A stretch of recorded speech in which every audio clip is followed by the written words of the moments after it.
Hey guys, welcome back to more malicious compliance stories. In this video, my dumb boss fired me to save money, but she forgot that all the patents belong to me. This was a massive mistake. Let's dive right into the story. And the title story starts like this. So here in Ukraine, our lives have always been tough, but as people and as a country, we're not strangers to a fight. Despite all the hardships my people are suffering today, I have a more personal story which goes back to the year 2000. It's a new age for humanity and one that brought a lot of issues that we call Y2K today. The company I worked for at the time was a big-time telecommunications business, and everyone was losing sleep over an expected worldwide computer failure due to the calendar change. As a software engineer and hobbyist inventor, I ended up developing a few unique gadgets to combat this issue, one of which being a program that could detect these issues to save someone searching through lines of code manually. My programs were only meant to be used internally, but the two founders liked them so much that we patented them and put them to the market. A few years later,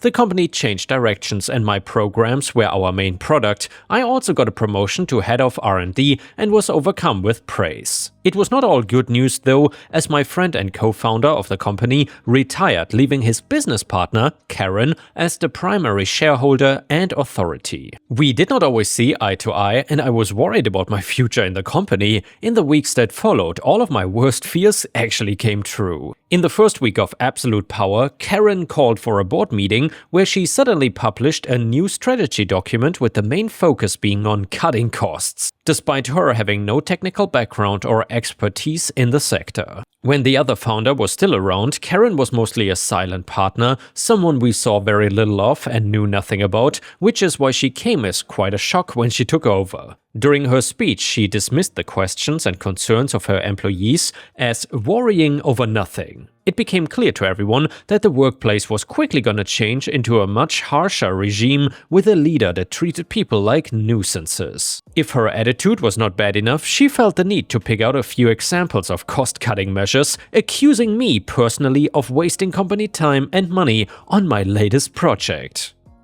I was rightfully furious to be so publicly called out. It was humiliating. Even if I was not the only name on her so-called hit list, it still hurt me greatly. When she was finally done speaking, an uncomfortable silence hung on the air. As people stood up to leave, she put a hand up to stop them. She was apparently still waiting for her applause, and we were physically not allowed to leave until she got her wish. To paraphrase part of her speech, she was laying steps that would make the company great again. The next morning, I was called into her office without being told why, but I assumed any conversation with her now could only be bad news after what happened during the recent board meeting.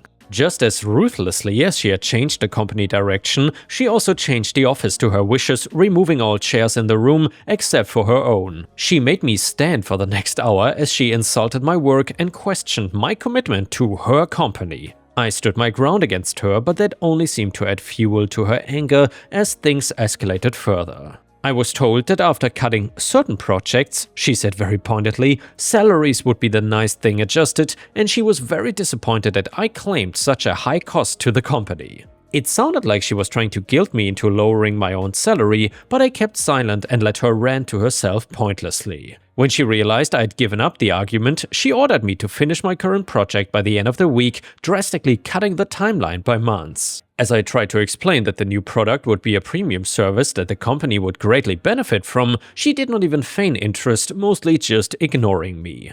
I was always a firm believer of quality above all else, something that I thought showed in my products. Karen, on the other hand, seemed to be only focused on money, with no concern for our reputation. Dismissing my protest, she urged me again to finish the project by any means and cut any corners needed. She did not care about the product or the company or the customers, only herself and the money. She then turned in her chair, likely assuming I would weakly accept and give in to her demands, but I did not. After a moment's silence as I collected my thoughts, I said, "No, I refused to cut corners or compromise on the product quality. Karen erupted in anger and threw me out of the office. I thought she was gonna fire me, but something changed her mind. Perhaps she liked the idea of keeping me around instead to torment and control me. A week later, Karen called for another board meeting. It looked like this was gonna become the new normal for us. After talking to each employee individually, she said that she had determined the areas of the company that needed so-called improvement. And in a universally hated move, she said 90% of employees would be getting lower salaries for the sake of the company. Though these reductions were 5% for most departments, the biggest shock came at the end. Karen announced that R&D, my department, would be getting a 30% reduction due to time wasting and money loss. Unable to control my anger, I stood up and confronted her right there at the board meeting, surprising everyone with my courage. I told her that what she was doing was illegal and that our contracts did not allow salary cuts, with murmurs of agreement and support from my coworkers. Karen, seeing that she was losing control of the meeting, dismissed me by saying that I was not a team player and then told everyone to get back to work. I had not yet reached my desk when I was ordered elsewhere. I was called into her office to continue the argument without the backing of the company, where I was fired. From a desk drawer, she pulled out my termination papers and threw them at me while berating and insulting me for being selfish, insubordinate, and greedy. Now she had her wish at least. With me gone, the company no longer had to pay my salary, but she had forgotten one very important thing. When the company took out patents on inventions, the other founder agreed to put these patents in my name to show his appreciation for the work I had done for them, and this also meant that the company only had a license to use them while I was employed there. I tried to explain all this to Karen as well before I left the office, but she refused to listen, whether ignorant to the consequences or too stubborn to back down and beg forgiveness. The next day I contacted a lawyer and confirmed my rights within Ukrainian IP laws. The patents belong to me. With my lawyer's help, I collected all the patent forms just in case I needed to prove ownership in the near future. This came with a bit of guilt and remorse. I had spent so many years at that company with my coworkers that it felt bad to tarnish their success, but Karen had left me with no choice. I wasn't sure if she would be threatened by legal action, but I was quite comfortably assured that I would win any case if it did come to court. Not content to be sitting in unemployment for too long, and with a very particular set of skills, I decided to go on a job hunt for other companies in the same sector. One particular company came to mind immediately, a competitor that had long been trying to outdo us but failed due to lack of technical expertise. I won't bore you with the details of the interview, but it was very successful. My new boss was much more appreciative of my skill set and happily agreed to my initial requests, giving me my original salary and a management position. So it was a win-win for both of us. I got a very similar job as before, and the company got my patents and years of experience. I was welcomed with open arms and felt finally out from under the thumb of a controlling tyrant. Within 2 months, my new company had begun to implement my improved products and get a bunch of new customers, some of which poached from Karen's company. During those months, news on the old company was quiet, though I assumed there was still a lot happening behind the scenes. It was not much until the next week that I finally realized what they'd been up to. Karen was releasing a brand new product that functionally did exactly what my old products used to. She had changed it a little bit to try and get around the patent. My hand had been forced, and now I had to do this the hard way. After talking to my lawyer, he sent a cease and desist letter to Karen along with a lawsuit for her infringing on my IP. As expected, Karen was not one to settle quietly to my request, so the case was taken to fight at court. It was not a long court trial, as the company had no permission or rights to use these products anymore. It also did not help her case when Karen started to argue back with the judge and even refused to answer questions from her own lawyer. She was probably frustrated at not being in control for the first time in her life.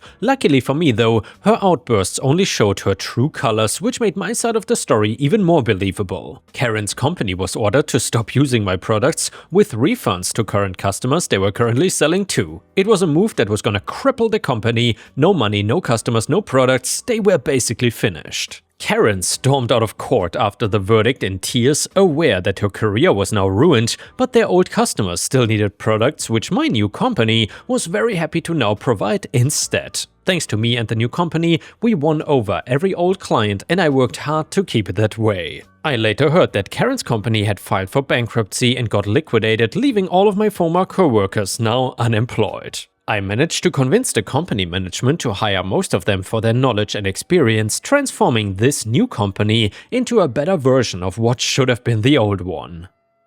An old coworker told me that Karen had been forced out by the board after the lawsuit, which they all cheered. Drama settled after that and it was back to business as usual for a while. It was not until about 2 years later that we found out what happened to Karen. She had somehow talked her way into a managerial role at a smaller company, though it was starting at middle management than the founder this time. If she was not too set on ruining her reputation in the sector, I thought she might make a pretty good salesman. In the wake of their bankruptcy, my company also bought the assets and rights to Karen's company for basically nothing, leaving us now as the biggest and most successful business around. And yeah guys, if you enjoy these malicious compliance company stories, then please don't forget to like the video. The next one is titled, "You Like Attention, Do You?" Let me get you some. And this story is from r/traumatized them back. So I'm telling this story because the friend involved recently died from a short but valiant battle with cancer. She went from the doctor saying, "Well, we need to do a biopsy, it's probably nothing," to a call from her 5 weeks later that she was going into hospice care with just a few days to live. But saying goodbye brought up some tough memories and a funny one. I decided to go to a meetup a different friend from work suggested I might enjoy. A Tiki club that met weekly, but not only at Tiki bars. 50s-style diners were also part of the club. It was at a local dessert place with a 50s diner flair that also serves some good coffee. I think this is my second or third meetup with them, and it is a good group. Several of them rode motorcycles or even Vespa scooters as I did, an old 70s Honda CB 550 4.4. I sat down with my coffee and I'm talking with one of the guys who just bought a new Triumph Bonneville when someone comes up to the table, sits down and takes drink of my coffee. What the actual F? I look over and it was to my utter astonishment Wayward. Wayward, which was her nickname, was an old girlfriend. We had a short but enjoyable summer together after I graduated from high school and she was working before going off to college. She went off to college, me to the Navy, and we lost track of each other. This being the days before the internet, I'd been married for 15 years at this point and had a child. While she was single, it was a strange but platonic friendship that revolved around the meetup club. The dessert diner was a favorite and every time I would get a coffee, she would steal it and drink from the other side. It was a thing that we had.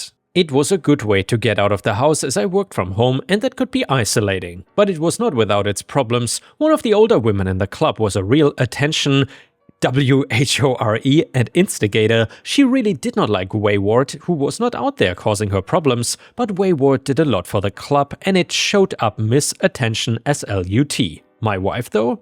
Well, she had no interest in the club and she saw it as a chance for her to hang out with her friends down the street or have them over. She thought the thing with Wayward was cute and charming. My wife has zero jealous bones in her body and cannot stand attention WHOREs. She laughed when I told her the latest Mrs. Attention SLUT's antics. Oh, and a true redhead's temper. So several years of friendship and the club go by with various amounts of harassment and whispered rumors by Miss Attention SLUT. It was the yearly club planning dinner and Miss Attention SLUT had had more than her share of box wine. Wayward, who got tied up with a patient and was late, came in after the dinner and gave me a hug. Miss Attention SLUT said in a loud stage whisper to everyone, "Gee, I wonder what Miss Raccoon would think of that. Maybe someone should tell her." And I saw red. And by the way, Miss Raccoon is obviously OP's wife. So then I pulled out my phone and speed dialed my wife. "Oh, you have something to say to my wife, do you, Miss Attention SLUT? Let me help you out here." I put it on speakerphone. "Hey honey, someone here has something to say to you about me and Wayward." "Oh? Hand me over to her, dear." And when Miss Attention SLUT tried to say something, Miss Raccoon let her temper fly. She read her the riot act, mocked her, ripped her up one side and down the other, and told her to keep her nose out of other people's business if she liked the way it looked. She would never hurt anybody, but it sounded like she would, and that was what counted. The club heard it, it grew silent, and Miss Attention SLUT was imitating a fish out of water. She was turning even pinker than the wine could account for. And then my wife started to laugh, which her laugh is very infectious. Other people started to laugh too. Miss Attention SLUT started to really turn pink and then ran out of the room. A 60-year-old woman crying like a toddler. Well, in the spirit of the Tiki Club, here's to you, wayward. Fair winds and following seas, downs the last of his Mai Tai. And the next one is titled Boss Ruins Entire Company. So I, 37 female, was working for a homegrown company for 15 years. I first started as a sales associate and made my way up the corporate ladder. After 6 months of working as a salesman, or saleswoman, I got promoted to assistant supervisor until I became the supervisor and then got promoted to branch manager and then area manager after that. Several years later, the head of the marketing department, the owner's wife, decided to recruit me to their team. I decided to give it a go since I was already feeling burnt out at the sales department. I asked my direct boss Debbie for her approval and to let her know of the offer given to me. She was not given a heads up by the bosses, by the way, they just decided to talk to me directly. Anyway, she gave me the go signal and I got the job in the marketing department as a graphic designer and was happy for a while. Although I got to work directly under the owner's wife, let's call her Brenda, who had a lot of episodes of shouting and throwing stuff at us whenever she doesn't like the ideas presented to her. I sucked it up because of my workmates who I've become close with. She was so terrifying to work with that we all feel happy whenever she's not around and we feel more productive as she's not breathing down our necks. Whenever Brenda is not around, the head of the HR department, let's call her Lizzie, would make it her personal business that we are all in our seats doing work-related stuff and not talking. She would also point out stuff in our office saying papers need to be put away or turning on all the lights despite us always saying we prefer working under dim lighting. Just small irritating things that ticked us off, but we just carried on.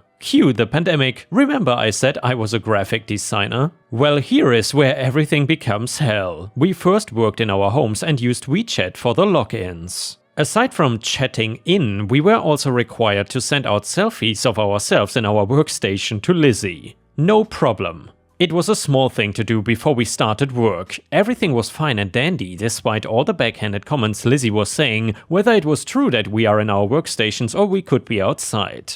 She claimed to have seen several of us at the grocery store during her leave, but never said who it was, so we just shrugged it off. I never left my house anyway, since I was living with my grandparents, my mother, my sister and her toddler plus an infant. So when we were asked to return to the office, resignation letters came one after another in my department until basically I was the only one left. Everybody got scared to go out since vaccines were not available yet as of this time. Since I was the only one left in my department, I was given the task of updating the website despite not knowing anything about it, managing all social media pages, all 20 of them, and doing the layouts for all social media channels, doing the product shoots to sell them online, assisting online customers, ringing up their purchases, performing ad hoc cashier tasks, going to the nearest courier to ship them out, which is by the way a 20-minute walk from our office, and doing all the main pages live selling from a 6-person team. It simply became just one person doing all the tasks. Why did I not just resign right there and then, you ask? Well, my mother was laid off from her job as a restaurant manager and my sister's husband, who works overseas, had to cut back his hours due to the skeletal staffing they had to be placed under, just so no one gets laid off in their company. So my income along with my sister's husband's monthly deposits was the only money sustaining us for the time being.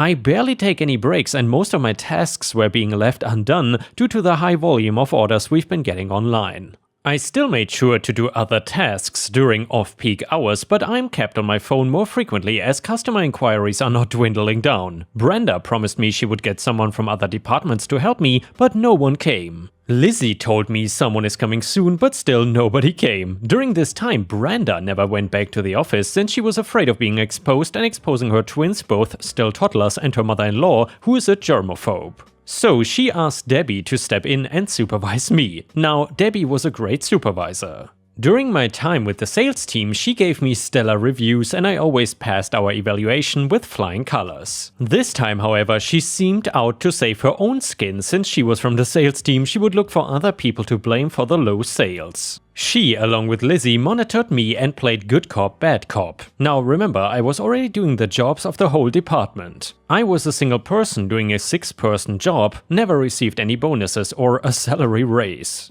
I was earning just a little over $200 per month. I'm not in the US, but if I convert my salary to dollars, that's about it. During this time, they hired a new person to do the website. Let's call him IT, so updating the website was already off my hands. They decided to give this guy a salary of $600. $600. To take a single task off of my hands. I was hurt. I have been with the company longer and worked my butt off and did not even receive a $50 salary increase. That made me decide to start looking for a better paying job where I would be appreciated more. Now this IT guy looked up to me since I was older than him and also have been with the company longer than him. We became friends. I did not hold a grudge against him for getting a bigger paycheck than me since it was not his fault. Lizzie thought they would get him to spy on me, but instead he became my inside guy. He would tell me that whenever I would leave my workstation to get water or relieve myself, Lizzie would immediately come and look for me. I know he is telling the truth since this has been confirmed by both myself and our co-workers. One time I went to the comfort room and Lizzie followed me to make sure I was only going to the comfort room and not somewhere else to play hooky. Several times also she looked for me from the others, and when I would go to her office to ask if she needs anything, since they told me she's been looking for me, she would only say, "Oh, nothing, I don't need it anymore." Take note that this happened more than once a day. One day Debbie sat me down and asked me what was up and why I have not been performing my tasks very well. I stared at her. Surely she could not be serious. Me? Excuse me?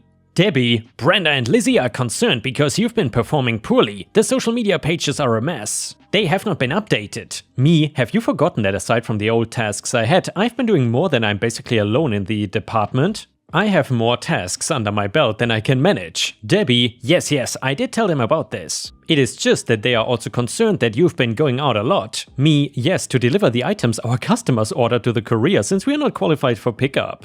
Debbie grimaces, Lizzie actually saw you in an establishment that's not the courier. Me, where? At the pharmacy? Well, pardon me for buying medicine for my headache instead of calling in sick for the day.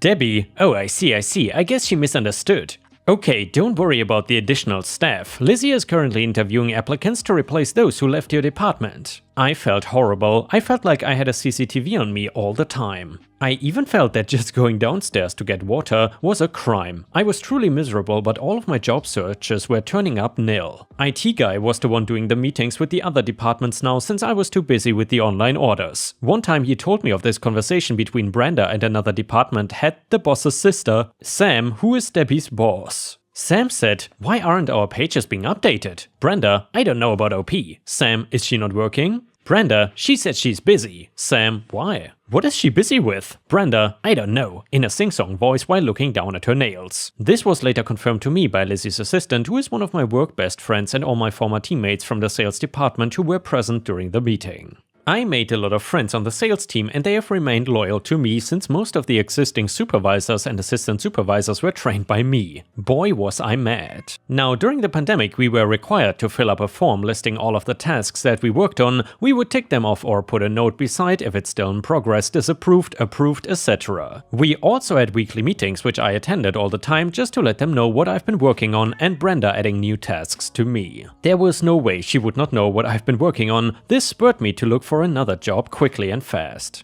Now during this time I was able to get a part-time job where I worked 4 hours a day but still received twice my monthly salary. This allowed me to save up for a good computer so I can pursue my dream of being free of the shackles that bound me to my miserable job. I bought myself a computer, companies began hiring once more, and I started sending out resume after resume. As soon as I get home late in the evening, I was job hunting. I finally got accepted into a foreign company that paid me in dollars. I was offered more than twice my previous salary because of my skills, but now the start of the revenge. So I did not submit my resignation just yet until I had a job offer signed and sealed. I made sure to cover all my bases. Come a few days before Christmas, the GO was finally in my inbox. I was only too happy to sign it and send it back to my new company. Christmas morning, I gave my 2 weeks notice to Brenda, CC'd Lizzie and Debbie. I did not hear anything from them until the day after Christmas. Debbie then called me. I cannot recall the exact conversation we had, except I just told her that I've been offered a job with a higher salary. She did ask me if I'd be interested in staying if they matched the salary offer, to which I replied no, because I did not need to work in a toxic environment where I'm constantly being watched and scrutinized by the heads. She also told me that Brenda was panicking and was shouting at Lizzie, telling her to do something to make me stay.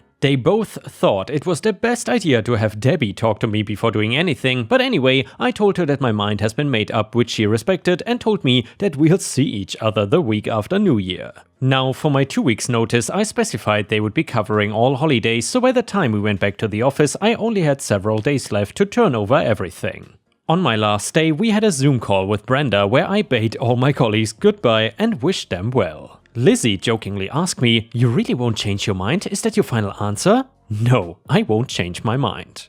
I don't see any problems with my leaving since apparently I have not been doing anything. The look on Brenda's face was priceless. I smiled at her and proceeded to walk to our server where we log out. I left the building with a spring in my step and my shoulders felt like a huge boulder has been lifted off. My mother and my sister even commented that I seem happier now since I got back to singing and whistling and dancing in my chair while working. Now all my friends give me updates once in a while. Lizzie's assistant tells me that several people were hired to do my tasks and that Brenda has been feeling frustrated. She's been asking other people who were in charge of some things and she would always fume whenever they would tell her that I was the one in charge.